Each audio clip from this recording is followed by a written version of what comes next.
Bonsoir à tous et à toutes, voilà, très heureux de vous retrouver de nouveau cette semaine. Alors, on va traiter un sujet qui se trouve dans la paracha de Shelach Lecha. C'est marqué dans la paracha, Vaidaber Hashem el Moshe les morts. Hashem a dit à Moshe en disant, Shelach Lecha Anashim, envoie pour toi des hommes, Vayatour et Teres Canaan, qu'ils aillent explorer la terre le pays de Canaan, Asher Ani Noten Livnei Israël, que je donne aux enfants d'Israël. Isherad le Mata Avotev Tishlachou, donc un homme par tribu vous enverrez. Kol Nasibaem, tout chef de tribu qui s'y trouve. Vaishlach Ota Moshe, Bamidbar Paran. Donc il les a envoyés dans le désert de Paran, Al-Pi Hashem. Al-Pi Hashem, ça veut dire que selon la décision qu'avait donnée Hashem. Pourquoi? Parce que Rachid expliquait que Moshe, il a choisi 12 hommes. 12 hommes, ça veut dire un par tribu. Il y a une sélection exceptionnelle qui s'est faite. On a pris un homme par tribu. Et donc il a dit, bon, je ne vais pas prendre de risque, voilà, j'ai demandé à Hachem, est-ce que c'est bon? Est-ce que cet homme, il est tzaddik? Est-ce qu'il est capable et compétent? Il a dit oui. Donc il a demandé à Al-Pi Hachem, selon la parole d'Hachem. Donc ils ont été choisis. Anashim, c'était des tzaddikim. Al-Pi Hachem, selon la volonté, le désir d'Hachem. Kulam Anashim, Rachim Israël, ils étaient tous des chefs de tribu. Et on nous cite les hommes. Voilà, on nous cite les hommes qui étaient là-bas. Vaishlach Otam Moshe la tour et Teres Canaan. Donc ils les ont envoyés pour explorer la terre. Vayomer Alehem, il leur a dit Elou Zeba Negev, montez vers le sud. Ve'aïtem Metahar, ils prenaient la montagne. Et donc il leur a demandé d'aller explorer la terre, de voir qu'est-ce qui s'y trouve. Et c'est marqué, après il est marqué Vayashuvu. Donc au bout de, donc ils ont rapporté une grappe de raisin à 8. Ils ont rapporté une figue et ils ont rapporté une grenade. Voilà ce que dit le Passouk. Vayashuvu mitor haaretz, donc ils sont revenus de l'exploration de la terre, miketz arbaim, même après, au bout de 40 jours. Vayelchu vayavou, ils sont revenus. On nous a dit qu'ils sont revenus, mais on nous dit ils sont revenus, bizarrement. Et c'est marqué, El Moshe, Vel Aaron, Vakol Ad Israël, El Midbar Paran. Ouais. Vayashuvu otam dvar, donc ils ont répété, donc ils ont rapporter les paroles, avec toute l'assemblée, Vayeroum, et pris à Arès, ils leur ont montré ce fruit de la terre d'Israël, qui était énormissime, porté à 8, une grappe. Ouais, nous on prend une grappe à bout de bras, eux ils étaient 8 à porter la grappe de raisin qui pesait quelques tonnes. Donc on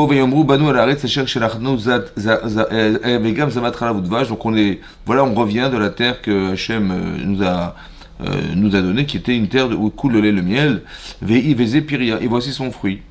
Donc ils ont dit, la terre elle est extraordinaire.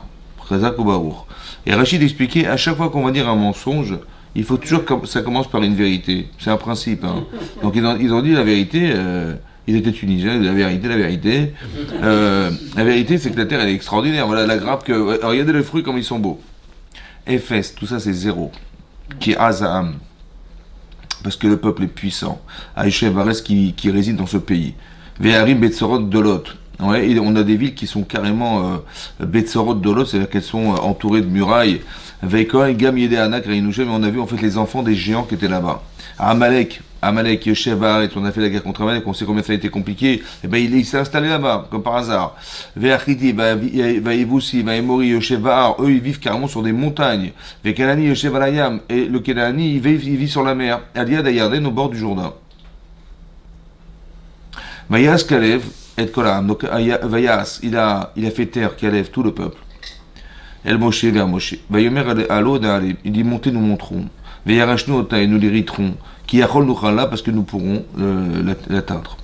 Veyanashim Asher Alou Imur Amrou, et ceux qui sont montés avec lui ont dit Lo nuchala lot eta'am, qui est chazak ou imenu.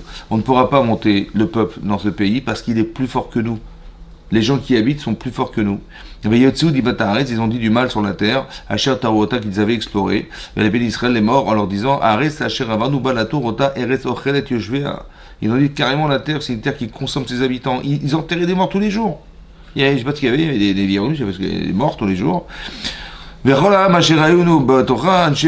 tous les gens qu'on a vus là-bas, ils avaient des tailles extraordinairement grandes. Hacham Reino est un Néphilim, on a vu les Néphilim qui étaient des Bnei Anakim, des Bnei Anak, des enfants des géants. Ouais, Milan Néphilim qui faisaient partie de Bani Baïnéem, Karakavi, on était à leurs yeux comme des sauterelles. Imaginez-vous la sauterelle. Mais comme ça on était à leurs yeux, c'est-à-dire qu'ils ont entendu, ils disaient tiens c'est bizarre, on a vu des hommes comme des sauterelles. Voilà, donc vous imaginez la taille de ces gens-là. Vatissa kolaida veitnu et kolam. Et donc on levait l'ensemble leur voix, veifku aam balaylaou. Et ils ont pleuré cette nuit-là. C'était la nuit de Charbeb, Tisha B'Av. Vayelenu ala Moshe, ils se sont plaints auprès de Moshe et Aaron. Vechol ben Israël vayomu aleim, ils leur ont dit, Kol Aïda, lou matnu ba'aretz Mitzrayim, si on avait pu mourir en Israël, en Égypte. Au Bamid Barazé, dans ce désert, lou matnu, si on avait pu mourir. Là-bas, Hachem mevi otanu l'aretz azot, pourquoi Hachem nous amène vers cette terre, l'Inpol Bacheref, pour tomber sous le sabre. Nachez-nous, vetapez-nous, y est la bouse. Et nos femmes et nos enfants seront pris en captivité. Ouais, ils vont devenir des esclaves. À l'Otov, là, nous, à Chou Mitzrayim, on aurait préféré retourner en Mitzrayim. Vayomrou et Shelachiv, et chacun a dit à son prochain, Nitna Rosh, mais Nachou Mitzrayim, venons retourner en Mitzrayim, en Égypte. Vayipol Moshe et Aaron al Penehem, et sont tombés Moshe et Aaron sur leur face, Nifne Kolaka, devant toute l'assemblée, Vardat Mitzraël, Vayoshir Amenoud, les Kalem Minefune, Minatorim, et Yoshua Benoun et Kalem Minefune qui faisaient partie des exportateurs de la terre, car ou Bignem, ils ont déchiré leurs vêtements. Ouais, en signe de deuil, en disant, voilà, Vayomrou, c'est-à-dire que, voilà, on a échoué, quoi. Vayomrou la kolade d'Israël, ils ont dit à toute l'assemblée d'Israël, et mort à Aretz, Asher Avanu, la Tourota, Eretz Tovaï. La Torah Meod, elle est très très bonne cette terre-là. Im Chafetz Banu Hashem, si Hashem nous désire, Vevi Otanu Aretz Azot, il nous a fait venir jusqu'à cette terre-là, Vitna Alanu et Eretz Asher Izavatra Laudvash, et il nous donnera donc cette terre qui est où coule le lait, le miel. Arbachem Altimrodou, seulement contre Hashem ne vous rebellez pas. Ve'atem Altirou, et n'ayez pas peur. Ouais, et Ta'am avec le peuple, et Ta'am Aretz contre le peuple des gens qui vivent là-bas. Qui l'achmenu em, ce sont notre pain. C'est-à-dire on va pouvoir les manger, quoi. Sal, Sar Tzila Me'aleem, Ve'Hashem Itanu Al-Tiraum. Tsar, il s'est retiré l'ombre qui était sur eux. Ve'Hashem Itanu Al-Tiraum, et Hachem est avec nous, n'ayez pas peur. Vayomru Kol Aïda, Lirgomotam. Ils ont dit, toute l'assemblée d'Israël, venez, on va les lapider. Bah, Avadim part avec des pierres, ou Kvod Hachem n'ira les Be'ol Moed, et donc Hachem apparaît dans le Olam Moed, Kol Ben Israël, avec, en direction de tous les enfants d'Israël. Voilà le texte. Ouais, vous avez vu? Voilà ce qui s'est passé. Oui. Ça veut dire qu'on est arrivé à la finalité de la sortie d'Égypte, qui était d'arriver donc à la frontière d'Israël. On a dû envoyer des explorateurs parce que les d'Israël on proposait à ce qu'on a exploré la terre parce qu'on devait faire la guerre, et donc de savoir exactement ce qui était prévu de faire, qui habitait là-bas, comment étaient armés les gens, quelles étaient les richesses qui se trouvaient là-bas. Parce qu'en fait, Rachid le Midrash, pas le Rachid, mais le Midrash explique qu'est-ce qui les a motivés à rentrer en Israël. Oui. Là-bas, c'est marqué, parce qu'au début, Moshe ne voulait pas envoyer des explorateurs. Et donc, ils ont prétexté, soi-disant, les Shem Shamaïm, en disant, mais Hachem, on nous a promis Kol Tuv Baaretz, toutes les richesses qui se trouvent là-bas nous ont été promises par Hachem. Or, tous les gens qui habitent là-bas, toutes les nations, il y avait 31 rois en Israël à l'époque, ils savaient pertinemment que cette promesse a été formulée, et que si on rentre en Israël, on va les piller, quoi. Et donc ils ont eu peur de ça, en nous voyant arriver, ils vont forcément cacher des trésors qu'Hachem nous a promis. Alors on est obligé d'aller envoyer des espions pour exploiter la terre d'Israël, pour réaliser la promesse qu'avait faite Hachem à Abraham. Voilà ce qu'ils ont dit. Seulement il y avait un petit parti pris quand même. Ouais, ils venaient d'Afrique, nous on venait d'Afrique du Nord. Ouais, il y avait un petit problème d'Afrique. Et donc ce sont des pays Afrique, quoi. Ouais. Et donc, en fait, le premier souci qu'on a, c'est qu'en fait, derrière tout ça, il y avait un intérêt personnel. Ils étaient parti pris. Mais non. Quand Moshe écoute cette formule, ça a été top, mais il a dit, bon, ok, on va le faire. Le problème, c'est que si Moshe Rabbeinu, qui était extérieur au parti pris qu'avaient ces hommes, il n'a pas senti. Vous voyez, en général, quand vous parlez avec des gens qui ont des partis pris, vous sentez, ça sent mauvais, quoi. Ouais. Mais Moshe, il n'a pas senti. À part ça, on sait que Moshe Rabbeinu, il avait un esprit très spécial. Ça veut dire que quand vous allez parler à Moshe Rabbeinu, ouais, il savait exactement quelle était la source psychologique qui animait votre désir de dire. Ça veut dire psychologue hors pair, quoi. Et psychologue hors pair, psychanalyste hors pair, il n'a pas senti. Et en plus, il n'est pas parti pris. Donc si lui, il n'a pas senti le parti pris qui était derrière, alors eux, a fortiori. Donc il demande, le Rav Dessler, il demande, mais comment on pouvait les juger, ces gens-là? Ils ont été condamnés, finalement. Mais ils avaient un parti pris qui était infiniment caché, ouais. Alors il explique, le Rav Dessler, en fait la question est posée de savoir, est-ce que l'objectivité existe? Parce que quand vous décidez, c'est que vous avez envie. Si vous avez envie, vous êtes parti pris. Donc est-ce qu'on est capable de juger objectivement? C'est ça la question qui a été posée. Et il répond que oui. Il répond que oui, ça veut dire que Hachem, il a permis au Yetzirah de cacher la vérité, mais pas complètement. Ça veut dire qu'il y a toujours une parcelle de vérité qui reste accessible. Sinon, l'homme n'est pas libre, vous comprenez? Parce que si le désir est tellement fort qu'on est robotisé par des choix qui sont articulés par des désirs, alors on est foutu. On est obligé de dire que l'objectivité existe, c'est-à-dire qu'il y a une petite parcelle de vérité qui reste. Et ça, c'est ce qui explique le fait que vous allez voir que Caleb Ben Yifune, il va aller à Hebron. Quand il est rentré en Israël, il est parti à Hebron. Pourquoi il est parti à Hebron? Parce que là-bas, il était enterré Abraham, Israël et Yaakov. Et là-bas, il est parti en courant là-bas. Il a dit, je ne veux pas tomber dans le piège des Méraglim. Il sentait que ça sentait mauvais. Il savait. Et donc, il a été là-bas. Pourquoi? Pour prier. Il a été mishtater. Il s'est carrément allongé sur les tombeaux d'Abraham, Israël et Yaakov en pleurant et en espérant qu'ils allaient l'aider pour ne pas tomber dans les mauvais conseils que les Méraglim allaient proposer. Ça veut dire que quoi? Ça veut dire que quand on sait, mais c'est dur. On sait qu'on est parti pris, mais c'est dur. Alors on va essayer de renforcer la partie vraie qui est en nous. Cette partie-là, c'est laquelle? C'est comme si vous allez voir un rave. Ouais. Et vous allez voir, et il va vous remonter le moral, et il va machin. Et en fait, c'est ça qu'il fallait faire. Il fallait développer et nourrir chez nous la volonté de refouler ce qui nous poussait vers le mal. Vous avez compris? C'est ça qu'il a fait. C'est ça. Hein? On ne comprend pas la motivation. Alors, c'est pas, alors je vais expliquer le sujet, mais là, j'introduis pour que vous compreniez la problématique. Ça va? C'était ça la problématique, il y avait un parti pris. Et donc, comment ils s'appellent? Les explorateurs, ils sont partis dans l'idée d'aller chercher ces trésors, évidemment, c'est ça. Ouais. Maintenant, regardez ce qui est marqué dans Rashi. Je vous lis Rashi, on réfléchit. Il est marqué, Vaïdaber Hashem le Moshe le Mokshelach Lecha Nashim. Envoie pour toi des hommes. Lecha. Envoie pour toi. Envoie des hommes. Oui? Lecha est bizarre, ce Lecha là. Envoie pour toi des hommes. Rachidi, les Dartecha. Selon ce que tu penses. Ça veut dire que je te laisse choisir, je te laisse réfléchir, je te laisse décider. Il dit, Im tirse shelach, si tu désires, envoie-les. Ça veut dire que, pourquoi il est marqué les Dartecha? Selon ton esprit. Parce qu'en fait, on sait que Moshe était animé de prophétie. Et donc, quand il a demandé conseil à Hachem, finalement, il avait la prophétie qui lui disait ce qu'il devait faire. Hachem le conseillait. Là, il dit non, je ne viens pas. Il faut que toi-même, tu décides. Ça devient une épreuve pour mon cher Rabbeinu de savoir qu'est-ce qu'il va décider de faire. Les fiches parce que les ministres sont venus et m'ont demandé est-ce qu'on envoie des gens devant soi. Vous voyez que Moshe Neymar va dire ou lechem. Ou Moshe Neymar Bashrina, donc Moshe va demander conseil à la Shekhinah. Amar Rani Amartilem Sheitoma. Moi, je leur ai dit qu'elle était bonne, la terre. Hachem dit, mais moi, je vous ai dit qu'elle était bonne. Pourquoi vous doutez? Ouais, chez Neymar, elle est très Méroni Mitzrayim, je vous ferai monter de la souffrance de l'Égypte. Donc, vous sortirez de là-bas, vous montrez en pays d'Israël, je vous ai dit que pour votre bien, je vous ai sorti d'Égypte. D'accord, Chayem, ils jurent sur eux. Hachem jure sur leur vie. Shani noten maem makom litaot. Shani noten laem makom litaot. Je les mets dans un endroit où ils vont se tromper, bédivré à Méraglim. Dans ce que vont dire les Méraglim, les explorateurs. Je répète.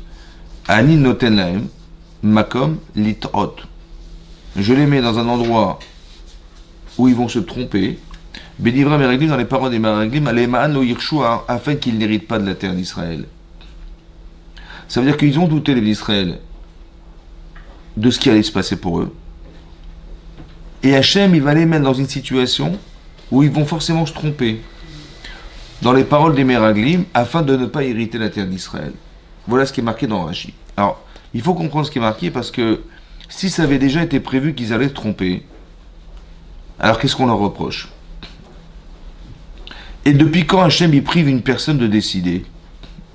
Sous prétexte que monsieur il doute. Ça va? C'est marqué, oh, on a peur, on ne sait pas ce qui va se passer, on va essayer de voir, on va essayer de savoir ce qui se passe là-bas. Oui. Et le fait qu'ils aient douté de la confiance qu'ils auraient dû avoir d'Hachem, parce qu'ils vous ai dit qu'elle est bonne. Allez-y. Et donc on a dit, on ne sait jamais, on va quand même aller vérifier. Et ils ont envoyé des gens pour aller vérifier ce qui se passait là-bas. Ils ont douté. Hachem il dit, je vais jurer sur eux qu'ils rentreront pas là-bas. Et ils vont se tromper dans les paroles des Meraglim. Mais si Hachem il jure, ça veut dire que c'est scellé, ça y est, c'est fait. Oui. Comment comprendre ce Rashi là? Comment comprendre que Hachem il a juré sur eux qu'ils se tromperont? Oui. Ça veut dire deux choses déjà. Ça veut dire qu'eux ils vont se tromper, mais que les Meraglim ils vont les tromper. Et depuis quand les Meraglim vont les tromper? Comment ça s'entend? Ouais. Alors, il y a marqué Makom. C'est quoi Makom? C'est un endroit à la ville, non? Un endroit où ils vont on aurait dû dire je jure sur eux qu'ils se tromperont en écoutant les paroles des explorateurs. C'est quoi Makom? C'est quoi Makom? L'endroit. C'est quoi l'endroit? Makom, c'est le Beth on l'appelle Makom aussi. Oui, c'est vrai. Mais c'est l'endroit où Hachem réside. Mais il y a marqué je les mettrai dans un endroit où les paroles des Meraglim les tromperont. C'est quoi l'endroit? Après l'endroit? Hein? C'est bizarre. C'est quoi le Makom? En fait, il faut savoir comme ça. Je vous ai dit déjà une fois, quand on appelle Hachem à Makom, ouais, Baruch à Makom, que soit béni le Makom, l'endroit, mais c'est Hachem. Ça veut dire que tout ce que vous voyez, c'est Hachem. Tout ce que vous entendez, c'est des messages d'Hachem. Bon, on n'est pas des prophètes, hein, mais bizarrement, hein, on entend des choses, on voit des choses, on rencontre des personnes, c'est Min Hashemaim. Il nous arrive quelque chose. Des fois on provoque les choses, des fois on subit des choses, mais c'est Min Hashemaim. Ça veut dire que Min Hashemaim, ça vient du ciel, ça veut dire que Hachem provoque ce Makom, en fait. Il nous parle à travers le Makom, il nous parle à travers l'endroit. Il faut juste qu'on soit capable de bien voir, de décrypter ce qui nous arrive et de réfléchir objectivement sur ce qui nous arrive. Maintenant, vous avez bien compris que le Makom, il dépend de la vision qu'on a déjà du Makom, c'est-à-dire, si quelqu'un doute dans sa vie, je ne sais pas qu'est-ce qui va m'arriver, je ne sais pas si la terre d'Israël est bonne, elle n'est pas bonne, oui. Alors qu'est-ce que fait un Kadosh Baruch Hu? Eh bien, si vous voulez, la projection de ce que vous pensez, c'est ce que vous allez rencontrer.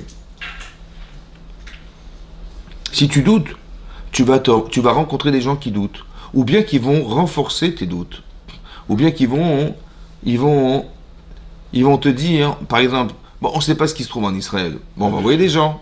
Ouais. Vous avez vu ce qu'ils ont dit, les gens qu'on a envoyés? Ils ont dit, mais heureusement que vous nous avez envoyés. Ouais. Ça aurait été une boucherie, hein. Ah, tout de suite, une boucherie cachère. Hein. Bah oui, parce que là, vous allez voir, ça va être un massacre. Mais il n'y avait que des géants, que des machins. Heureusement qu'on a été voir. Hein? Vous avez compris pas? Qu'est-ce qu'ils ont fait en fait? Ils ont été raconter ce qui était déjà, qui allait alimenter ce qu'on avait douté de penser. Vous savez ce que c'est ça? C'est le Makom. Ça veut dire que si tu doutes dans ta vie, ça veut dire que tu penses que, qu'est-ce que tu penses plus que c'est grave d'y aller? Parce que je sais pas. Mais Hachem était elle est bonne. Je dis ouais mais on sait jamais. Ouais, on sait jamais. Eh ben tu vas voir que ce on sait jamais, tu vas le voir. Si tu pars sereine et serein, ouais, tu dis bah écoutez, eh ben tu vas voir ce que tu avais pensé voir.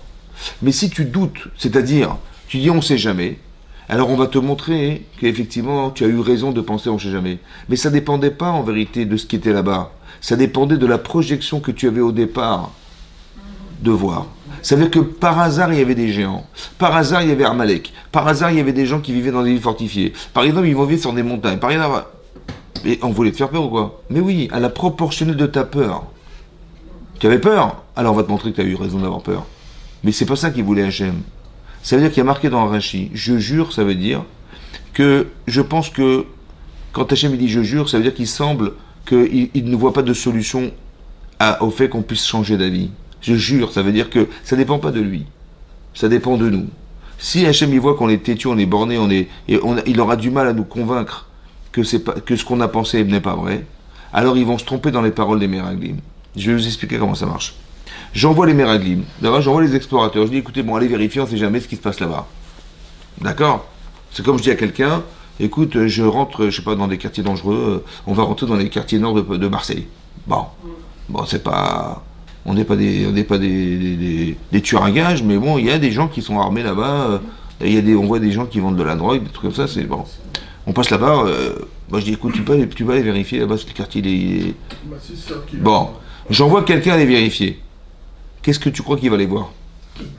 Il va voir les beaux paysages, la plage, où il va me voir, il va essayer de voir ce qui va pas.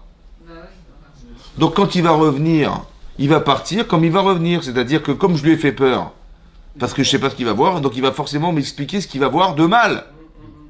Chayem, je jure, dit Hachem. Ça veut dire que... Mais si tu demandes aux gens d'aller vérifier des choses, ben, ça veut dire que tu n'es pas tranquille. Donc le type, il va pas aller chercher quelque chose qui va te tranquilliser. Au contraire, il va dire, mais s'il voit des choses, il va voir déjà des choses qui te font peur. Et il va te rapporter ce qui te fait peur. Ouais, mais c'est de l'autosuggestion. Mais c'est pas chouette que c'est comme ça. C'est ça, Chayem, je jure que le makom. C'est quoi le makom? C'est que si tu as des peurs dans ta vie, donc le type, il va dire, bah si c'est dangereux, je vais aller voir ce qui est dangereux. Et donc il va forcément rapporter des choses qui sont dangereuses. Ça veut dire qu'il tombe sous l'influence, parce qu'envoyé par mission, missionné par Moshe Rabbeinu d'aller voir ce qui va pas. Il te dit, bon, on va voir s'ils sont forts, s'ils sont faibles, qui habitent là-bas. Mais ils vont forcément ramener des choses, des informations qui ne sont pas forcément rassurantes. Mais ça s'appelle le makom, ça veut dire que si tu pars rassurer, les gens tu vas rassurer. Et les gens ils vont chercher des choses qui nous rassurent. Et ça va partir. Et tout ce qui pourrait ne pas être rassurant sera secondaire. Mais si tu penses que j'ai peur, ouais, alors ils vont aller chercher quelque chose qui va peut-être alimenter tes peurs. Vous avez compris ce qui va se passer? Et comme ce sont des géants, c'est-à-dire des gens qui sont des grandes sadikim, on les a sélectionnés sur le temps, on en a pris un par tribu. Donc si lui il pense que c'est dangereux, alors qu'est-ce que je veux dire moi? Vous avez compris ce qui va se passer? Et donc on va tomber sous l'influence. Ça veut dire que la capacité mentale que nous avons de penser se projette sur la réalité. Comme si la réalité n'était que la projection que j'avais au départ, fixée. Et c'est ça qu'on appelle le makom. Je les mets dans un endroit. Ça veut dire que c'est toi qui crée l'endroit. Donc il faut être serein dans la vie. Tu vois, la différence, c'est ça la différence. Et quand on n'est pas serein, eh ben, on crée une réalité qui, en fait, nous, soit elle existait déjà, mais on va la voir, soit elle n'existait pas, mais on va voir que ça. Tu vois? C'est ça. C'est ça, Chayem. Je jure sur eux que... Maintenant, qu'est-ce qui les a motivés? Là-bas, c'est marqué dans le Zohar. Ouais. Parce qu'on ne sait pas qu'est-ce qui a pu faire que des tzadikis comme ça, ils ont changé comme ça du jour au lendemain de... Parce que, comment ça s'est passé? Ils ont été voir là-bas, ils sont revenus, et ils ont décrit ce que je vous ai lu. Mais c'est marqué dans le texte, Vayelchou, Vayavou. Alors qu'ils étaient déjà partis. On nous dit qu'ils sont allés, ils sont revenus. Mais pourquoi nous dire qu'ils sont allés alors qu'ils sont déjà partis? Oui. Alors c'est marqué dans la Gemara, dans Sota, qui ramène Rashi. Il dit, Vayelchou, Vayavou. Ils sont revenus comme ils sont partis. Ça veut dire que vous avez vu ce qu'ils ont dit quand ils sont revenus? Eh bien, ils sont partis dans l'intention de dire du mal. Qu'est-ce qui les a poussés à dire du mal? Alors, le Zohar, il explique, le Zohar. Il dit qu'en fait, ils ne se sont pas vus chefs de tribu en Israël. Là, dans le désert, ils étaient chefs de tribu. Mais ils ne se sont pas vus en prophétie chefs de tribu en Israël. Ils ont pensé, bah, peut-être qu'on va nous remplacer, ou bien qu'on sera comme tout le monde. Ça veut dire que la citoyenneté sera... équivalente pour chacun. Il n'y aura pas de statut particulier pour les autres. Et donc, ils ont eu peur pour eux. Voilà. En fait, le kavod. Ben, on parle de gens de tzadikim, ça veut dire que on se donne un rôle, ouais, et on a peur de perdre cette fonction. Soit parce que légitimement, on pense qu'elle nous revient, et personne ne peut nous remplacer, soit en fait, c'est du kavod. On cherche des honneurs. Mais c'est fin, en fait.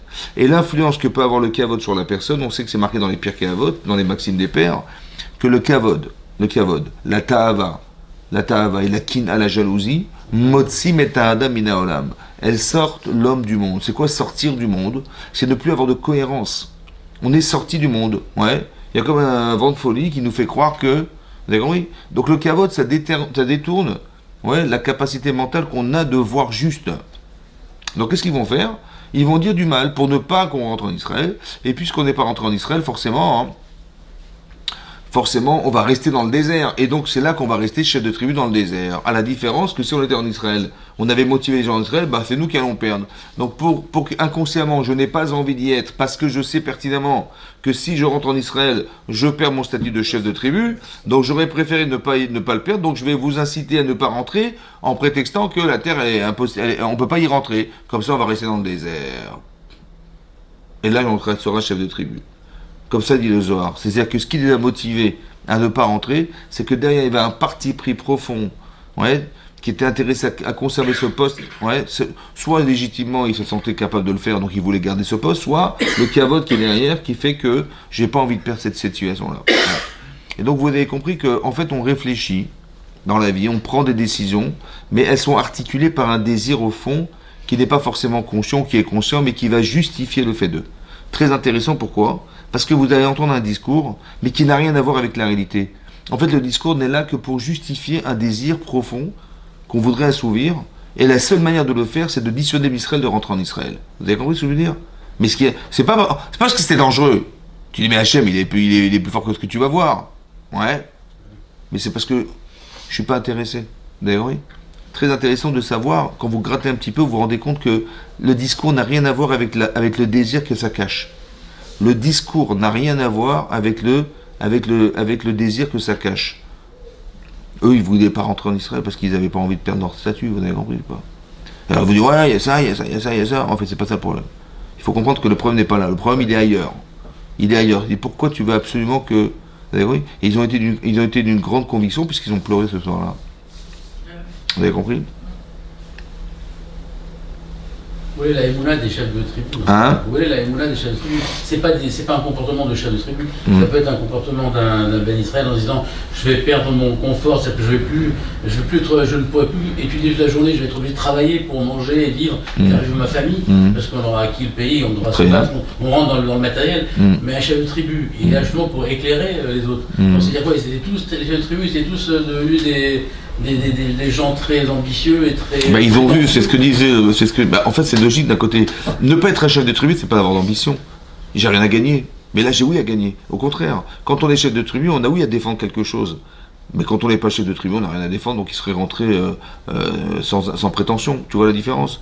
Quand quelqu'un il joue un rôle où il a un poste important, il faut faire attention de ne pas être parti pris du rôle. C'est-à-dire de ne pas être tributaire de ce que je représente. Je suis tributaire. Parce que je suis quelqu'un, tu vois. Quand quelqu'un il n'a rien, il n'est pas grand-chose, il est comme tout le monde. Mais quand il a, il peut être victime du rôle qu'il représente dans la société, ouais, et en être victime. Ça veut dire que tous ceux qui vont se mettre en porte-à-faux, il va les mettre dehors. Tu comprends ce que je veux dire ? C'est ça. À la différence de quelqu'un qui serait un type lambda, il n'y a pas rien à défendre. Mais moi, ce qui m'intéresse, c'est de comprendre tout ça. Écoutez bien ce qui se passe. Parce que quand la Torah nous parle de ça, c'est pour qu'on nous tire des leçons de ça. Ouais. On n'est pas des chefs de tribu, on n'est pas des machins, mais il faudrait comprendre des mécanismes, de réflexion, et aussi de ne pas tomber dans des erreurs qui auraient pu être des erreurs d'époque. Alors on va essayer de réfléchir, je vais vous poser quelques questions pour qu'on s'interroge. Ouais. Quand les Meraglim sont revenus, ils ont dit, d'abord c'est une terre qui consomme ses habitants. Ouais. Ça veut dire envoyer des morts toute la journée. Ils enterraient des morts tous les jours. Mais c'est une terre au khalet que je vais, ça veut dire que, je sais pas, il doit y avoir des virus, des maladies, je sais pas ce qui se passe, mais ils mouraient tous les jours, bizarrement. Oui. Là-bas, l'Agma, dans ce temps, elle dit, mais je comprends pas. Pourquoi ces Réchaïm-là, ils ont utilisé cet argument contre Hachem, c'est-à-dire, au lieu de dire, grâce à Dieu, ils enterraient des morts, ils s'étaient occupés toute la journée, et ça nous a permis d'explorer la terre sans être dérangés. Merci Hachem. Vous avez compris ? Ils ont utilisé un argument qui normalement aurait dû être pour eux positif, favorable, contre Hachem, en disant le même argument mais contre lui. Hein.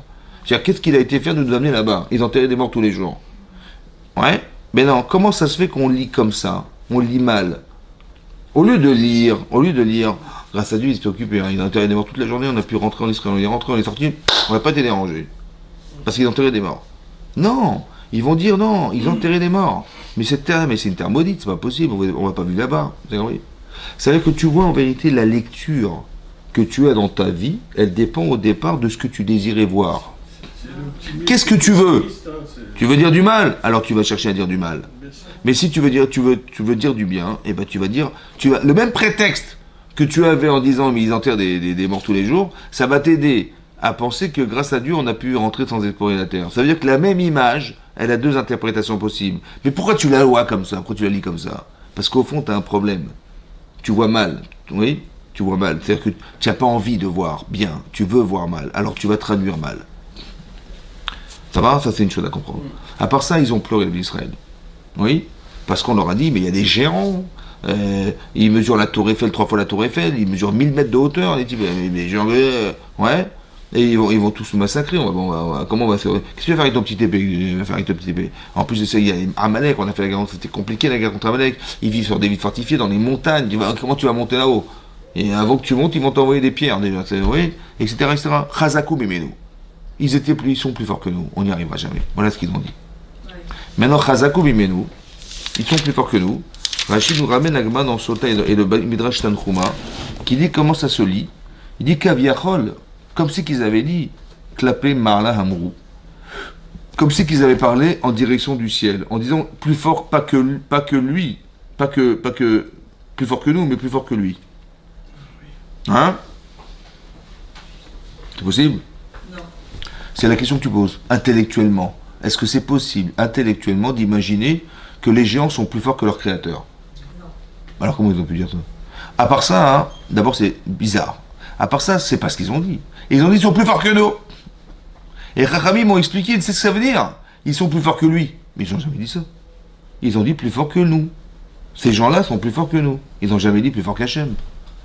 Donc comment les Chachamim, ils ont pu écrire une chose pareille? Deuxième question. Dire qu'ils étaient plus forts qu'Hachem, c'est stupide. Même un enfant de 3 ans, il dit pas ça. Oui. Mais d'un autre côté, ils n'ont jamais dit plus fort qu'Hachem. Ils ont dit plus fort que nous. Donc comment les Chachamim, ils ont lu le texte pour dire qu'ils ont dit en fait plus fort qu'Hachem? Ça va? Alors, que c'est Hachem qui nous protège. Oui. S'ils sont plus forts que nous, c'est qu'Hachem ne peut rien pour nous, quoi. Ils sont persuadés. C'est impossible. C'est impossible. Comment c'est possible qu'ils soient plus forts que Dieu? Impossible. D'accord. Plus fort que ceux qui les a créés. C'est pas possible. Ouais, comment ils ont pu dire une chose pareille? Alors, je vais vous expliquer une chose. En fait, quand on parle de Emouna, ouais, on parle, voilà, on a confiance en Dieu. Il y a deux choses à comprendre ici. Quand Hachem dit à Abraham, ou quand il dit à Moshe Rabbeinu, Shelach lecha anashim, envoie pour toi des hommes. Oui. Ça veut dire quoi, toi? Alors Rachid dit, les dartecha. C'est quoi, toi? C'est lorsque tu penses, ce que tu décideras. C'est ça, lecha. Ouais, c'est quoi, toi? C'est ce que tu décides. Comme ça, Rachid traduit. Ouais, la définition de toi, c'est ce que tu décides. Mais dans la paracha de Lech Lecha, là-bas, c'est aussi marqué Lech Lecha. Ouais, mais Rachid donne pas la même définition. Il dit Lech Lecha, pars pour toi, Abraham. Il dit Lech Lecha me'artsecha. Pars pour toi, quitte ton pays, quitte l'endroit où tu es né, la maison de tes parents, et dirige-toi vers la terre que je te montrerai. Mais là, Rachid, là-bas, il dit Lecha, c'est quoi Lecha? C'est les anatra. Il faut que tu partes par plaisir. Et il faut que tu partes parce que c'est tov, c'est bon pour toi et c'est bien pour toi. Les anatra ou le tovatra. Les anatra, c'est plaisant. Et les tovatra, hein? Très bien. Mais vous auriez mis le plaisir avant le bien ou le bien avant le plaisir? Le bien. Et vous avez vu qu'il a mis l'inverse. Rachid dit les anatra. D'abord le plaisir, et après le bien. C'est bizarre, non? Hein? Non? Voilà. Maintenant, venant d'Hachem, c'est bizarre. Maintenant, on voit que c'est l'inverse. C'est vrai que c'est l'inverse, c'est marrant, c'est l'inverse. C'est d'abord le plaisir avant le bien. Pourquoi c'est comme ça? Parce que, c'est quoi le plaisir? C'est la partie corporelle. Hein? C'est quoi humain? Qu'est-ce qui est humain? La partie corporelle. Et ça, c'est le plaisir. Et le tov, le bien, c'est la partie spirituel. Ouais, comme Hachem va dire Hachem qui tov, c'est spirituel. Ça veut dire qu'on est tiraillé entre deux choses dans notre. Quand on dit je décide, c'est quoi je? C'est quoi je? C'est ta partie corporelle et ta partie spirituelle. Si on demande à quelqu'un de rendre service, ouais, spirituellement, c'est une mitzvah. Mais le type il dit attends, à quelle heure? Qu'est-ce qu'il faut faire? Dis-moi ce qu'il faut faire. Pour qui? Et pourquoi moi? Et qu'est-ce qu'il faut? Il faut porter des sacs, il faut porter. Et combien de temps il va aller? Combien de temps? C'est quoi ces questions là? Ouais. Mais d'où ça? Mais qui est-ce qui pose la question? C'est ma neshama ou c'est mon corps? Parce que c'est pas plaisant. Parce que j'ai autre chose à faire. Parce que machin, vous avez compris que le problème il vient de mon corps. Quand tu dis je décide, il faut savoir mais pourquoi tu poses ces questions? Pourquoi tu dis mais pourquoi il m'a téléphoné? C'est ton corps qui veut pas y aller. Ça va? C'est ton corps qui est problématique. Donc quand tu dis les dartecha, ça veut dire quoi les dartecha? Ce que tu vas décider, c'est ce qui tiraille ton corps et ta neshama. Tu vois ou pas? Très bien. Donc il y a la partie cérébrale, celle qui pense, et il y a la partie émotionnelle, celle qui ressent. Ça va? Maintenant, qu'est-ce qui est plus fort? Ce que tu ressens ou ce que tu penses? Ce que tu ressens, Razak. Par exemple, on dit l'amour rend aveugle. Une fille est amoureuse de quelqu'un, ou un garçon est amoureux d'une fille, ouais, et il ne peut plus réfléchir. Pourquoi? On lui dit, mais t'es malade, c'est pas pour toi, hein, il ne peut pas réfléchir. Pourquoi? Parce que le désir est plus fort que la raison. Ça va? Maintenant, est-ce qu'on croit en Dieu? Bien sûr. Mais quand j'ai vu ce qui s'est passé là-bas, tu sais quoi? Je suis parti en Israël et j'ai vu les types. Au début, il y avait une ombre incroyable, elle était très longue, l'ombre. Et j'ai mis d'où vient cette ombre? Et j'ai levé la tête. Et j'ai vu le type, il mesurait 1000 mètres. Il a levé le pied comme ça et je crois qu'il allait m'écraser, quoi. Ouais. Mais c'est ça qu'ils ont vu. Mais quand tu vois ça, tu paniques ou pas? Hein, tu paniques ou pas? Mais pourquoi tu paniques? Tu es mamine. Oui, mais ça n'empêche pas la peur. C'est un réflexe. C'est une peur réflexe. Très bien. Ça veut dire quoi? Ça veut dire que la conscience qu'Hachem est avec toi n'est pas assez grande pour te rassurer que tu n'as rien à craindre. Qu'est-ce qu'ils ont vu? Yaminou Ben Moshe Abdo, on a vu la Shira. Ils ont été finalement soulagés que quand ils ont vu de leurs yeux les. Beth Hashephatayam. Ouais, alors? Ça veut dire qu'on a besoin de voir de. Razak. Mais je vois. Ah, on a besoin de voir. C'est ça. Alors si c'est pas possible, vous dites il faut voir. C'est pas possible. Alors Hachem, est-ce qu'il est transparent Hachem ou on le verra jamais. Hein. C'est leur problème. Ah ouais. Et c'est ça le problème. Donc quand on parle, alors c'est impossible parce que je vais toujours avoir plus peur de ce que je vais voir, de ce que je sais, parce que je le vois pas. Donc qu'est-ce qu'il faut faire alors? Pour être une fille religieuse et un garçon religieux, qu'est-ce qu'il faut faire? Puisque je suis toujours rattrapé. Je suis toujours rattrapé par ce que je vois. Et c'est plus fort que ce que je sais, alors comment je vais faire? Mais... Hein? Il faut travailler, c'est Emouna. À part ça, ça va? mais comment tu fais pour travailler ta Emouna? Ah, écoutez-moi bien. C'est marqué Ve'ahavta et Hashem Elokecha. Bechol evavcha ufchol nafshecha ufchol modecha. Ve'ahavta, ça veut dire? Tu aimeras. Il est marqué Ma Hashem Doresh Meimar. Qu'est-ce que Hashem il attend de toi? Ki im le ira auto, que de le craindre. Ça va? La Emunat Hashem, c'est pas de croire en Dieu, c'est de l'aimer. La Emunat Hashem, c'est pas de croire en Dieu, c'est de le craindre. Vous avez vu que ce sont des sentiments. Quand tu développes un sentiment, tu peux refouler un sentiment. Mais si tu ne développes pas ce sentiment, tu ne pourras jamais repousser le sentiment. Ça va? Donc quand ils ont dit, mais ils sont plus forts que nous, Hachem, il était assez fort pour les sauver ou pas? Ils sont plus forts que nous, on n'y arrivera pas. Ça veut dire que quoi? Que ce que tu vois est plus fort que ce que tu sais. Or, tu sais qu'Hachem t'a sorti d'Égypte. Tu sais qu'il t'a ouvert la mer Rouge. Tu sais qu'il t'a permis de vivre dans le désert de façon miraculeuse. Tu sais. Est-ce que ça suffit? C'est une génération qui Donc ça veut dire que quand ils ont dit, mais on a peur, c'est qu'ils ne sont pas accompagnés par Hachem. Parce que s'ils étaient accompagnés par Hachem dans leur conscience, ils auraient dit les pauvres. Ils vont se faire éclater. Ouais. Or, ils ont eu peur. Ça veut dire qu'Hachem, il n'était pas là. Donc quand ils ont dit, ils sont plus forts que nous, c'est comme si qu'ils avaient dit que c'est plus fort qu'Hachem. Parce que si c'était pas plus fort qu'Hachem, j'aurais pas eu peur. Tu as compris maintenant? Ça veut dire qu'il faut distinguer entre ce que tu sais de ce que tu ressens. C'est ça les rats. Est-ce qu'il n'y a pas une corrélation? Parce que j'avais lu dans la parashat, dans Devarim, quand Moshe reprend un petit peu cette histoire, il associe l'histoire de Yitro avec l'histoire des Meraglim. Comme si finalement, le fait d'avoir choisi de partager, au lieu de venir me voir moi, et de me, moi je voudrais rassurer, vous avez pleuré entre vous. vous êtes restés dans vos maisons, vous avez prié, et vous avez pleuré, vous étiez voir les chiens de dit, de sang, etc. Au lieu de venir me voir moi, je vous aurais dit automatiquement, mais allez-y, on y va. Oui, c'est un autre sujet. Parce que là-bas, c'est bizarre qu'ils aient pas consulté Moshe Rabbeinu. Ils ont pris eux-mêmes l'initiative d'aller dire au Bnei Israël, voilà qui est dangereux, machin. Ils auraient dit, écoutez, nous, on n'a rien à dire, on va proposer ce qu'on a vu à Moshe Rabbeinu et lui décidera. Non, ils se sont passés de Moshe Rabbeinu. C'est ça le problème. Mais parce qu'ils étaient partis pris. Vous avez compris? Il fallait surtout pas que Moshe s'interpose. Vous avez compris le problème? Mais ce que je veux vous dire par là, c'est très important ce qu'on dit là. Ça veut dire que la Emunat Hashem, c'est pas la croyance. On dit, ouais, on croit en Dieu, on est tous croyants, ouais.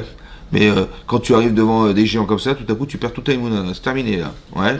Pourquoi? Parce que ta Emunah n'est que virtuelle. C'est de la virtualité. Ça veut dire, quand tu n'as pas de problème, tu viens à la synagogue, tu fais la prière, il n'y a pas de problème. Mais dès qu'il y a des problèmes, on n'a plus la capacité mentale, on n'a plus le courage de ce qu'on pense, on n'a pas ce charisme qui pourrait nous permettre de... Vous avez compris ou pas? Parce que quand tu sais qu'il y a des géants, ils les ont vus les géants, les Caleb Ben Yefune et Yoshua Ben Nun, ils les ont vus les géants, ça les a pas empêchés de penser que on va y arriver. Pourquoi ils ont pensé ça? Alors, je vais vous expliquer pourquoi. Le problème quand on panique, c'est qu'on ne peut pas réfléchir. Bon, mais écoutez-moi bien. Il y a des gens en Israël, ils mesurent la tour Eiffel, c'est bon? Bon, est-ce que nous on peut se battre contre des gens comme ça? Non. Impossible. Ils vivent en plus sur des villes fortifiées. Dans des villes fortifiées. En plus, ils sont dans les montagnes. Amuse-toi. Est-ce qu'il y a une solution possible? HM, il le sait ou pas? Bien sûr. Donc ils nous avons. Alors ils ont dit, ils ont raison, ça va être une boucherie, ils vont nous massacrer. Oui, non. Mais HM, il sait qu'on va perdre. Alors pourquoi il te dit, vas-y?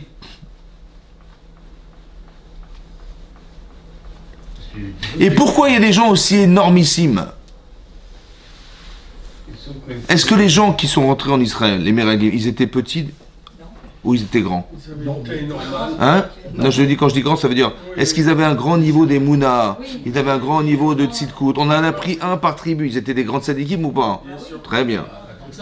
Bah, a priori, on avait été exécutés dans le temps. Encore une fois, il faut juste comprendre, ici on parle de gens spéciaux. D'accord? Maintenant, il faut croire que le Yitzhara, il se manifeste même dans des gens pareils. Mais c'est ça qui est intéressant de voir. Mais ce que je veux dire par là, c'est que c'est des gens, des tzadikim. Maintenant, qu'est-ce qu'il fallait comprendre lorsque tu vois une chose qui va au-delà des limites que tu peux accepter? Au-delà des limites, comment tu vas te battre contre ça? C'est impossible. Donc on te dit, tu vas mourir, c'est ce qu'ils ont dit. Hein. Si on avait pu mourir dans le désert, ça aurait été bien, mourir en Égypte, mais qu'est-ce qu'on a été faire? On va tous mourir. Et ils ont raison. La réalité, elle est là. Oui. Donc Dieu, il t'a dit, tu vas mourir, quoi. Hein? Non. La Shoah, c'était ça. Ouais, c'est ce qu'ils ont cru, ouais, c'est pareil. Donc qu'est-ce qu'il fallait comprendre? Eux, ils ont dit, allez-y, rentrez. Mais tu sais pertinemment qu'on ne pourra jamais se battre contre ça. Donc qu'est-ce que Hachem il voulait? Mais tu peux pas te battre. Tu peux pas te battre. C'est Dieu qui s'est battu pour nous. Très bien. Donc la réponse est de dire, écoutez-moi bien, si je sais pertinemment que je ne pourrai jamais avoir les moyens, je ne suis pas outillé pour me battre contre ça, c'est qu'Hachem il me dit, laisse-moi faire. Et ce qui va se passer, c'est comme la mer va s'ouvrir, tu vas sortir grandi de ce que tu vas voir. C'est ça qu'il voulait Hachem. Seulement, on n'a pas cru en ça. Mais quand est-ce qu'on a cru? Le raisonnement que je tiens, où est-ce qu'on l'a vu? On l'a vu dans la mer Rouge. Vous vous rappelez que quand on a vu les Égyptiens arriver, il y a des gens qui ont été se plaindre. Ils ont été voir mon cher, mais qu'est-ce qu'on a été faire sortir d'Égypte? On aurait préféré mourir en Égypte que être resté esclave en Égypte que mourir dans le désert. J'aurais préféré souffrir d'être un esclave que mourir dans le désert. Voilà ce qu'ils ont dit. Et il y a d'autres qui ont crié vers Hachem. Et eux, et ceux qui sont plaints, ils ont profité de ceux qui ont prié pour rentrer dans la mer. Ils ont été sauvés grâce à ceux qui ont prié. Mais pourquoi là ils ont prié et là ils ont pleuré? Là ils ont prié là. Ils n'avaient pas de solution. Qu'est-ce que tu veux faire? Tu vas te battre? Tu vas pas te battre. Tu vas rentrer dans la mer, tu vas te noyer. Tu vas rentrer dans le désert. Là ils ont crié derrière Hachem. Et quand on leur a dit, vous savez quoi, il y a des géants, des machins, waouh. Mais pourquoi t'as pas prié? Mais il fallait prier. Tu vois bien qu'il n'y a pas de solution. De la même manière que quand il n'y avait pas de solution dans le désert, tu as prié vers Hachem, la mer s'est ouverte. Ouais, t'as rien fait pour. Ça veut dire que la solution, elle n'est pas plausible. Parce qu'elle est au-delà des morts. Vous avez compris? Mais c'est ça qu'il aurait fallu faire. Il aurait fallu crier vers Hachem. Et là, ils auraient gagné la guerre. Mais non, ils n'ont pas fait ça. Ils ont pleuré. Cette nuit-là, c'était la nuit de Tisha B'Av. On a pleuré à cause de ça, voilà ce qui s'est passé. Mais comment ça se fait d'expliquer, moi, pourquoi ils n'ont pas prié vers Hachem, à la différence de là-bas où ils ont prié. Ils ont eu miracle une fois et on dit l'osson de prime à la naisse. On ne compte pas sur un miracle pour ce qui doit nous arriver. On doit avoir l'instinct. Donc Hachem, il est fou, quoi. Non, bah oui, parce que tu peux pas te battre. Qu'est-ce que tu veux faire? Il dit, vas-y, vas-y. Mais Il avait pas- il mon compte chef. pas sur- il Tu compte pas connais, sur tu la- connais cette blague, tu connais cette blague? C'est un type, il est au bord d'un ravin comme ça, il va tomber, et puis il demande de l'aide et tout, et le bon Dieu il dit lâche un bras. Et après il dit lâche l'autre bras. Il dit laisse-toi tomber. Il dit il n'y a personne, il n'y a personne. Mais est-ce qu'ils pensaient éventuellement que Moshe ne serait plus avec eux pour les délivrer? Parce que là, il y avait quand même toute leur histoire jusqu'à présent. Il y avait un sauveur, c'était Moshe. Mais il est là, Moshe, il est là, Moshe. On leur Donc, avait ils avaient- dit, s'ils ils avaient avaient une autre s'ils rentrent solution. en Canaan, il n'y a plus de Moshe. Mais peu importe, en tout cas là il était là, il pouvait Vous avez demander. notre solution, Ouais. c'est de rester sur la terre Bah voilà. avant de rentrer. Mais pourquoi on pleure pas, alors pleure pas. Si c'est vrai, pleure pas, pourquoi tu pleures? Si tu pleures, c'est que tu penses que tu vas mourir. C'est ça qui se passe, ouais. Tu vas devoir rentrer, mais tu vas mourir. C'est ça le problème. Alors écoutez-moi bien, écoutez-moi bien. C'est ça. En fait, ce qui est très intéressant, c'est comme ça. C'est quoi la différence entre la mer Rouge, où là ils ont prié, et là ils n'ont pas prié, bizarrement? Oui. Alors peut-être l'idée c'est comme ça. Dans ta vie, quand tu subis une situation, tu n'as rien fait pour. Voilà, on est sorti d'Égypte, 7 jours plus tard, on voit les Égyptiens arriver, on subit la situation. Quand tu l'as subie, alors tu peux demander à Hachem de l'aide. Parce que, en fait, ça a été organisé pour que tu lui demandes de l'aide et qu'il va te sauver et tu verras la main d'Hachem dans ta vie. C'est ça. Mais quand on te demande de faire quelque chose, tu dois rentrer en Israël, tu dois faire la guerre. Je n'ai pas compris. Qui va faire la guerre? Toi? Moi? Je ne sais pas pourquoi, mais on va se faire massacrer. D'accord? Et donc, j'ai pas de réflexe d'aller prier parce que c'est à moi d'agir. Et moi, j'ai cru qu'on m'avait demandé d'aller rentrer là-bas. Mais je comprends pas. Mais comment on va faire? Vous avez compris ou pas? À la différence, quand tu subis quelque chose, quand tu dis, bah, Hachem, il m'invite à lui demander de nous sauver, il va me sauver. Mais quand on te dit, mais toi, tu vas rentrer, toi, tu vas prendre les armes, toi, tu vas faire. Mais comment je vais faire? Comment je vais faire? Je peux pas me battre contre ça. Et là, je vais pleurer. Le chidouche qui est marqué là, ici, c'est qu'Hachem, il a fait exprès que même dans ce que tu dois faire, il n'y a pas forcément des solutions. Mais ça a été provoqué pour que tu pries Hachem qui t'aide à sortir de là. C'est ça le chidouche qu'ils n'ont pas pu faire. Vous avez compris? Eux, ils ont pensé que quand tu dois agir, c'est toi, tu es seul et seul à faire. Et donc, il n'y a personne qui va t'aider. Ça va? Il dit, merci ces personnes, alors comment on va faire? On va mourir. On dit, non, on voulait que tu comprennes que même dans ta mitzvah, que tu vas te battre, en fait, Hachem, il lachem lachem. C'est lui qui fera la guerre. Donc, Il a tête c'est rachée. Pourim alors. Hein? Le Tikkun, c'est Pourim finalement. Quand Ouais. les bénis Israël ont prié, ont jeûné. Exactement, Razak. C'est vrai, c'est vrai.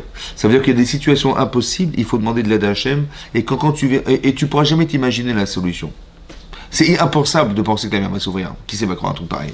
Mais en vérité, c'est ce qu'Hachem il attend.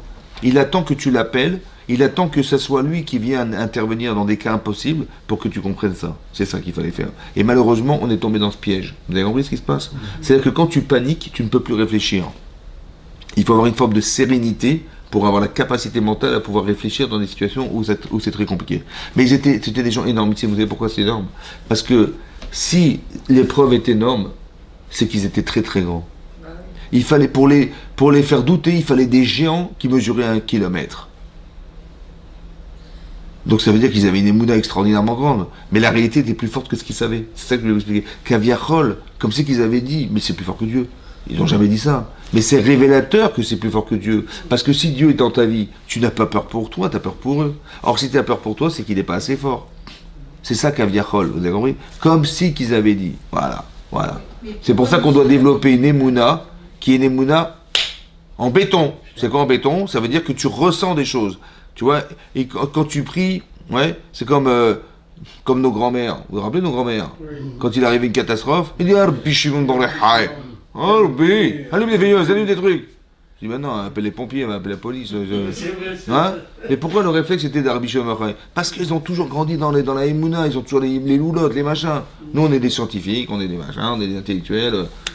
Tu vois, ben, on n'a pas ces réflexes. Pourquoi? Parce qu'on est resté des intellectuels. On n'a pas mis des émotions dans la Torah.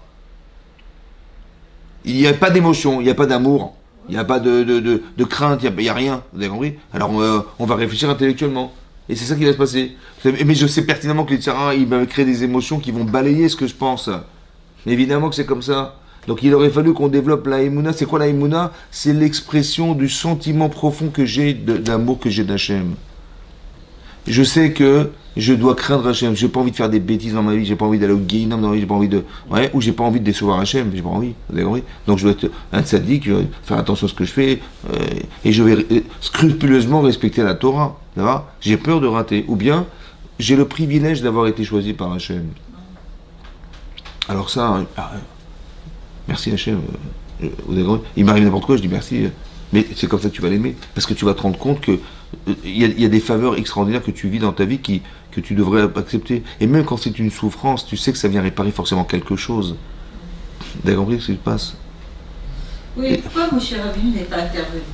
Ouais, c'est une question. Et est-ce Ouais. qu'il avait un parti pris parce qu'il savait que s'il rentrait en terre d'Israël, il allait mourir?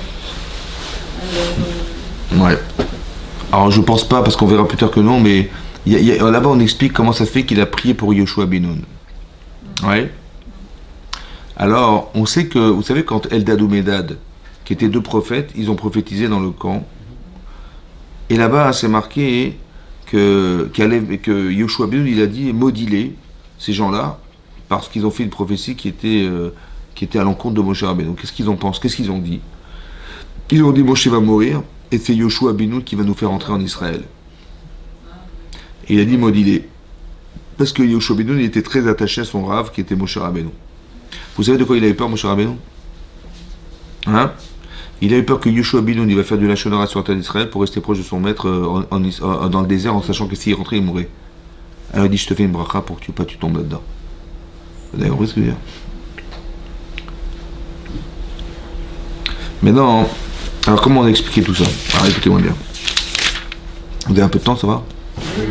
Alors, c'est marqué, Vaïdaber Hashem et Moshe Lemor, Shelach Lecha Anashim. Rachid nous dit, Laman espéra parachat Meraglim et parachat Myriam. Le premier Rachid de la parachat, c'est de savoir, mais quel rapport y a-t-il entre le sujet qui est traité là, qui est l'exploration de la terre d'Israël par les Meraglim, et la parachat qui précède, où on nous dit que Myriam, elle a dû du lachon hara sur son frère Moshe Rabbeinu. Voilà. Oui? Alors Rachid nous explique, les fiches l'akta el iskediba. Elle a été, elle, frappée, Myriam, al iskediba. Elle a dit du mal, ouais, chez Dibra Be'achel, qu'elle a dit contre son frère Moshe, Ve'Rechaim alalou raou, et ces Rechaim là, ils ont vu, on parle des Meraglim, de tout ça, Velo lakrou moussar. Ils n'ont pas tiré d'enseignement de ce qui lui est arrivé. Ça va? Qu'est-ce que veut dire tirer un enseignement, et qu'est-ce que veut dire ne pas tirer un enseignement? Tu dis, il m'arrive un truc dans la vie, il faut que j'en tire un enseignement. Il y a une raison, il y a une leçon à tirer de là. Ou alors, je ne tire pas de leçon. Voilà. Myriam, elle a fait du lachon hara sur Moshe Rabbeinu. Ça va? Et il y a une leçon à tirer de ça. C'est quoi la leçon? On parle de gens qui sont des gdolés à Torah. Ça va? Des grands à Torah. Quelle leçon? C'est quoi la leçon? De ne plus en faire. Hein? De ne plus faire de shonara. Bah, ils savent bien que c'est marqué dans la Torah, on ne fait pas de lachon hara. Est-ce qu'on a besoin de leur dire il ne faut pas faire de lachon hara, de la médisance? Bah, c'est quoi la leçon? Hein? Ils n'ont pas La leçon. décliné le lachon hara envers une personne par rapport à la terre d'Israël. Peut-être que la terre d'Israël n'était pas sujette pour eux au lachon hara. Et donc? Bah, c'est l'inverse. Donc ils n'ont jamais fait de lachon hara. Non, c'est-à-dire qu'ils pensaient qu'ils pouvaient dire quelque chose, soulever un danger relatif à une terre, pas à un être humain, quoi. Si c'était un être humain. Attends, on va dire comme ça. Tirer une leçon, c'est de comprendre ce que j'ai à tirer déjà. Bon. Maintenant, quand Myriam, elle a su de sa belle-sœur, qui était Tzipora, que son mari, Moshe Rabbeinu, s'était séparé d'elle. C'est ça qui est marqué dans Rashi, ouais. Maintenant, depuis quand il s'est séparé de sa femme, Moshe Rabbeinu? Depuis lundi ou mardi? Ouais, depuis dimanche. Il y a dimanche. Dimanche. Bah oui, Manche. Parce que lundi, mais moi jeudi. C'est ça le truc. Ouais. Maintenant, en fait, il s'est séparé d'elle le jour où Hachem a dit à Moshe Rabbeinu, dit aux Bnei Israël de se séparer de leur femme pendant 3 jours avant le Matan Torah. Et après, Yashuvou la Olehem, ils vont retourner dans leur tente. Maintenant, après 3 jours, ils se retournent dans la tente. Mais Hachem, il a dit à Moshe, toi tu restes avec moi. Il n'est pas retourné voir sa femme. Et quand ils ont prophétisé Eldad ou Medad, elle a dit Tzipora, qui était la femme de Moshe, elle a dit à Myriam, sa belle-sœur, eh ben, je plains leur femme. Hein. Comment ça tu plains leur femme? Ben oui, parce que quand on est prophète, on quitte sa femme. Hein? On quitte sa femme. Pourquoi? Ben parce qu'on est prophète, et mon mari s'est séparé de moi depuis qu'il est prophète, il est séparé de moi. On vit plus ensemble, quoi. Waouh. Myriam, elle entend ça. Elle a voulu bien faire. Elle a dit, mon frère, il fait une bêtise, là, il sépare de sa femme, ça va pas du tout. Hein. Arbe Moshe d'Iber Hachem. Quoi, Hachem, il parle qu'à Moshe Rabbeinu. Mais nous aussi, il nous parle. Moi aussi, je suis prophétesse. Et mon frère aussi, Aaron, il est prophète. Or, Hachem, il m'a jamais demandé de me séparer de mon mari. et ni à Aaron de séparer de sa femme. Je lui ai demandé, il m'a dit jamais de la vie, ça va? Et donc elle a essayé de sauver, elle a bien pensé la pauvre. Elle a voulu bien faire, mais elle s'est trompée. Hachem, il vient voir Myriam et il vient voir Aaron. Il a dit Madoua lo yiritem les daber. Madoua lo yiritem les daber. Pourquoi vous n'avez pas eu peur de dire? Peur de dire. Ouais. Tu avais envie de bien faire. Mais tu aurais dû avoir peur. De quoi? Parce que, au final, tu pensais que tu étais à l'égal de ton frère. Bon, tu as raison, si vous étiez à l'égal, vous étiez égaux en prophétie, j'ai dit, de la même manière que toi, tu n'as pas été ordonné de quitter ton mari, mais Moshe n'a pas de raison non plus, c'est logique. Or, tu sais pertinemment que Moshe, c'est pas comme toi. C'est-à-dire que Moshe, en pleine journée, il parle avec Hachem, sans problème. Alors que Myriam, c'est quand elle dort. Quand son corps est en sommeil, là, elle prophétise. C'est pas le même niveau de prophétie. Or, c'est pas le même niveau de prophétie. Tu aurais pu te dire, peut-être que j'aurais dû avoir peur de dire que peut-être pour mon frère, c'est différent. Et qu'Hachem lui a demandé, pour des raisons particulières, de rester avec lui, mais pas avec moi. C'est vrai? Et ça, t'as pas eu peur. À part ça, il a dit, mon serviteur Moshe. C'est quoi la logique? Mon serviteur Moshe. C'est que si tu avais eu raison de croire que Moshe il a eu le temps de se séparer de sa femme, donc il a fait une avéra ou pas? Ça se fait pas. Ouais. Donc il est fauteur. Ouais. S'il est fauteur, alors est-ce qu'Hachem il aurait continué à lui parler? Non. Or il lui parle ou pas? Madoua lo yiritem les daber. Comment ça se fait que tu n'as pas eu logiquement compris que si je continue à parler, c'est que tu t'es trompé? Mais la crainte de Myriam, quand même, c'est elle qui était venue voir Amram et qui lui avait dit attends, qu'est-ce que tu me fais là? Chazak. Alors là, c'est la source de motivation de cette femme. Alors je m'explique.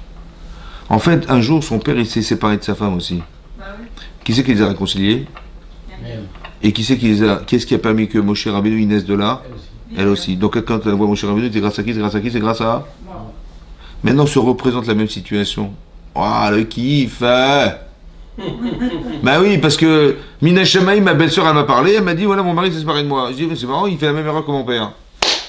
Mina Shamaï, merci Hachem, merci. Et donc elle va voir son frère, etc. C'est-à-dire que le Yetzerara, il va utiliser une satisfaction personnelle ancestrale pour leur faire tomber dans un piège en lui disant mais fonce ma fille, fonce. Et elle va y aller sans réfléchir et elle fait se faire avoir. Vous avez compris? Comme si que la ira de Shamaïm, elle devait être plus fort que le désir que j'avais au départ de... Donc le Yitzhara, c'est subtil ou pas, mesdames, mesdemoiselles, messieurs? C'est quoi le limoud? C'est quoi l'enseignement que je tire de là? C'est qu'en vérité, j'ai deux façons de lire. Quand je vois Myriam qui fait du Lachon Hara sur son frère, je vois et j'en tire une leçon ou j'en tire pas de leçon. C'est quoi ne pas tirer de leçon? C'est de dire comme ça. Qu'est-ce qui lui est arrivé, Myriam, la pauvre? Elle est devenue la Tzara. Elle a fait la Lachon Hara sur qui? Elle a fait la Lachon Hara sur qui? Bah c'est Moshe Rabbeinu. C'est une blague ou quoi? Moshe Rabbeinu, elle a osé parler de Moshe Rabbeinu. Mais vous vous rendez compte pas? En plus c'est son frère. Ah, c'est la pire des pires. Là. Non seulement elle a parlé contre genre l'autorité rabbinique, mais en plus son frère. Quelle honte, quelle honte. Et qu'est-ce qu'il a fait? Une semaine de Sarah. Une semaine? 4 mois, moi je donne 4 mois, moi. Qu'est-ce que je tire comme leçon? Zéro. Ça, c'est quand on ne tire pas des leçons. On fait des constatations. Vous avez compris? J'ai constaté, et j'ai jugé, j'ai condamné. Ça, c'est pas tirer du moussard. Tirer du moussard, c'est de dire ah, la pauvre Myriam, la tzadékette, là. La tzadékette. Il est balèze, les tsars. Hein. Il a eu assez. Il est balèze. Hein. Ça veut dire qu'elle a un niveau de prophétie, et elle est tombée dans le piège du Yitzhara de faire les choses sur son propre frère. Wow, il est fort quand même, ça. Hein. Faut se méfier, hein. On peut être à un niveau comme ça et se faire avoir. Je tire des leçons. Ça veut dire que je me dis, il faut être prudent, parce que même quand on est au niveau de Myriam, on peut se faire avoir. Si on avait tiré ce moussard, et que même si on avait eu des bonnes intentions, comme Myriam, elle a eu des bonnes intentions, elle dit, heureusement que vous avez envoyé en Israël, on a vérifié, c'est une catastrophe. Hein. J'ai une bonne intention, et je peux me faire avoir. Et bien c'est ça qu'il aurait dû apprendre, la leçon. C'est-à-dire, quand tu juges les choses, quand tu vois des choses, pourquoi tu juges négatif? Pourquoi tu n'essaies pas de comprendre qu'il y a des choses à tirer de ce que tu vois? Comme par hasard, tu l'as su, quoi. Mais là, écoutez-moi bien. Myriam, elle a fait de Lachon Hara. Ouais? Bon. C'est marqué dans la parashat qui précède, c'est marqué Vatisager Myriam. Elle a été enfermée, Myriam, Michus la Machane, en dehors du camp. Shivat Yamim. pendant 7 jours.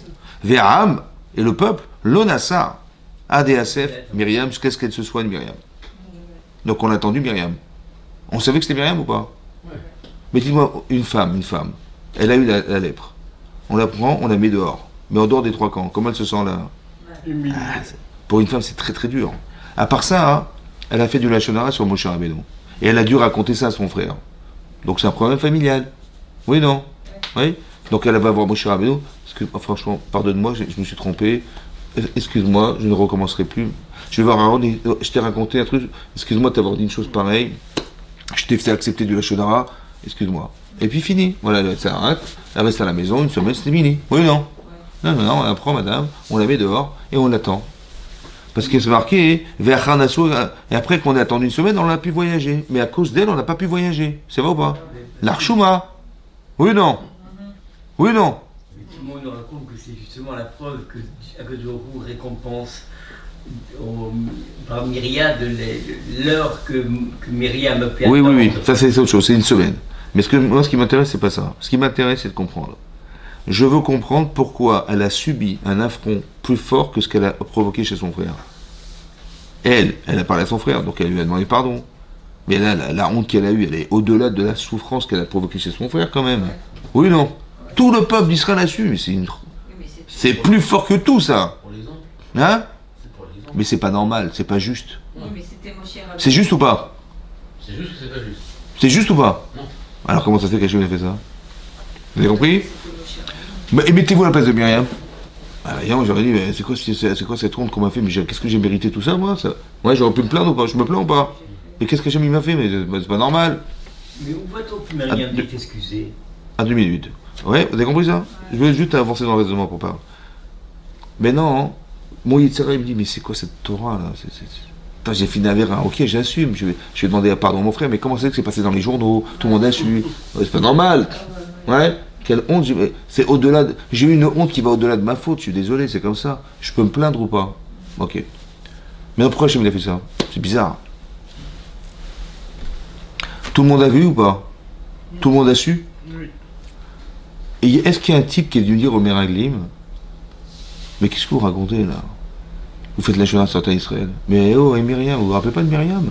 Il n'y a pas un type qui a tiré du moussard et qui a été voir les Meraglim en disant, mais vous n'avez pas honte? Mais vous ne voyez pas que Myriam elle a fait la Shona, comme c'est subtil la Shona, même si on est un grand dans la Torah, on peut se faire avoir. Et vous nous racontez des salades sur la terre d'Israël pour pas qu'on rentre. Hein? Vous n'avez pas compris? Il y a un qui a dit ça? Non. Ça veut dire que pourquoi Hachem il a fait sortir l'information? Vous savez pourquoi? Parce qu'Hachem il savait qu'on était fragile dans la Shonara. Il a dit, je vais envoyer Myriam, ils vont voir ce qui s'est passé pour elle, ça va durer une semaine, ils ont largement le temps de voir, ça va mûrir en eux, et ça va permettre de ne pas faire du Lachonara sur la terre d'Israël. Ça veut dire qu'Hachem, il est Magdim Refoua la Maka. Ça veut dire qu'avant qu'il y ait une plaie qui arrive, il a déjà donné le remède. Mais c'est toi qui dois avoir le remède. Parce que je t'ai envoyé le remède. Vous avez compris pas? Donc quand il a fait ça, d'un côté, tu vois que la Shonara c'est gravissime. D'un côté, elle a subi un affront qui est au-delà de la limite. Mais écoutez-moi bien. S'il y avait un seul type qui avait dit au Meraglim, mais ça va pas ce que vous dites là, ça va pas du tout. Ouais. Qu'est-ce qui s'est passé? Ils auraient reconnu qu'ils ont eu tort? Et on serait rentré en Israël? Et il y aurait le Mashiach? Ça veut dire qui c'est qu'il aurait pu faire venir le Mashiach? Une femme qui s'appelle Myriam. Donc d'un côté tu dis mais c'est un affront qu'elle est la pauvre, elle va se rebeller. Ou tu dis non, c'était les Tova du clan d'Israël qui s'est passé comme ça. C'est pour ça qu'on t'a fait sortir dehors. C'est pour ça qu'on a fait savoir t'appeler. Tu sais pourquoi? Parce qu'Hachem il va prévoir quelque chose qui va être un Yetzera de la Shonara. Seulement il sait que tout le monde est fragile là-dedans. Alors si on peut tirer du moussard de toi, super. Et j'espère qu'ils vont voir. Et j'espère qu'ils vont tirer des leçons pour éviter le problème. Malheureusement, ça n'a pas marché. Donc pourquoi elle est devenue Metzora? Pour qui? Zéro. Donc elle a souffert pour rien. Vous avez compris le problème? C'est-à-dire qu'en vérité, ça s'est passé comme ça. Et en vérité, on aurait dû tirer des leçons de ce qui s'est passé pour elle. Or, ça n'a servi à rien. C'est-à-dire que ce qu'on lui a fait provoquer, ça n'a servi à rien. Elle a souffert pour rien. C'est encore pire. Vous avez compris ce que je veux dire? Voilà. Mais Hachem, voilà comment il fonctionne. Donc c'est pour vous apprendre que quand il y a une information, c'est soit ça nous corrige, soit ça nous enrichit dans une notion qui nous permettra de ne pas tomber demain dans un problème. Vous avez compris ça? C'est ça. je vais vous dire. Ils ont vu, ils n'ont pas tiré de moussard. Mais c'est comme ça qu'Hachem il fonctionne. Il va pas te téléphoner, hein. Il va pas te dire, oh, fais gaffe. Non. Il va t'envoyer des situations. Il faut que, un, tu aies l'intelligence de comprendre. Deux, que tu le prennes à charge. L'intelligence, ça veut dire pas de dire, comment la parent de parler comme ça de son frère, mais c'est honteux, c'est quoi cette histoire? Hachem, il t'a montré ça juste pour que tu dises du mal des gens, quoi. Chazak au balour. Mais non, il t'a montré ça pour que tu tiennes le moussard. Il faut que toi, tu t'éduques à voir bien. Et pas à dire, c'est quoi cette fille-là, c'est quoi n'importe quoi. En plus, son frère, mais mon cher ami, elle est malade. Vous avez compris? Non, c'est pas comme ça qu'on raisonne. Il faut tirer du moussard, ça veut dire tirer des leçons de vie. Tu dis, mais, puis t'as des quêtes comme ça, elle s'est fait avoir. Tu sais. Ben, il faut faire gaffe, hein. Ouais, ça n'a rien. Et si je dis ça, mais ça y est, j'ai déclenché un déclic chez moi qui me fait dire que quand je vois que c'est subtil, parce que je croyais bien faire, moi. Comme les gens, ils font de la shonara, ils disent, mais j'ai dit la vérité, c'est la vérité, qu'est-ce qu'il y a, j'ai rien fait de grave. Mais c'est ça le problème, pourquoi tu me dis, raconte à moi la vérité? Va lui dire à lui la vérité. Va lui dire à mon cher ami la vérité. Pourquoi tu vas voir ton frère Aaron? Va lui dire à lui. Ah non, ça, je peux pas. Pas le courage, attendez. Je suis pas de l'heure de leçon. Moi, ça me fait du bien de dire la shonara. Quand je raconte des choses sur les bobards sur les gens, c'est des salades. Moi, on n'est pas comme eux, vous comprenez? Mais va lui dire à lui. Cet enseignement qu'on a alors, avec les 10 ironotes qu'on a, avec, de se rappeler de ce qu'a fait Myriam. Exactement, c'est ça le limoud. C'est pour ça qu'ici, on veut nous enseigner des choses importantes. En fait, il faut comprendre que le lashon hara, c'est ce qui a provoqué le fait qu'on rentre pas en Israël. Et ça doit nous rappeler que chaque fois qu'on aura une épreuve par rapport à Israël, ça va être un problème. Vous avez vu que le Beth Amikdash a été détruit à cause de la haine gratuite. Ça veut dire qu'on parle du mal. Vous avez compris ce qu'il veut dire? Un langage qui nous dissocie et pas un langage qui nous renforce. Vous avez compris ce qui se passe? Chazak ou Baruch. Magnifique, merci beaucoup.